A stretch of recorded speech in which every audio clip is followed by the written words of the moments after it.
মুসা নবী একদিন আল্লাহকে জিজ্ঞেস করে, আল্লাহ, বান্দাদের ভিতরে কোন ব্যক্তি সবচেয়ে ইজ্জতওয়ালা হবে?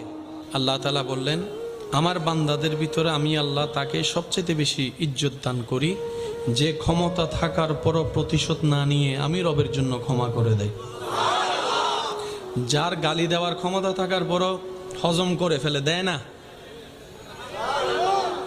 মারার ক্ষমতা থাকার পরও মারে না, যা বাদ দিলাম, তুই আমার কাছে অপরাধ করেছিস একটা, আমি একটার জন্য যে রাগ দেখাচ্ছি, আমার হাজার অপরাধ তো আমার আল্লাহর কাছে জমা আছে, জানা আছে। আমি যদি তোকে মাফ করতে না পারি, আমি সব রবের কাছে মাফ চাইবো কোন মুখে? যা, আমি তোকে মাফ করে দিলাম, ভাই হিসেবে না, আমার রবের বান্দা হিসেবে মাফ করে দিলাম।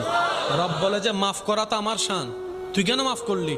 তখন বান্দা বলে যে আল্লাহ, আমি শুনেছি তুমি মাফকারীকে ভালোবাসো, ক্ষমা করলে ভালোবাসো, তোমার ভালোবাসা পাওয়ার জন্য, তোমার প্রিয় হওয়ার জন্য আমি মাফ করে দিলাম।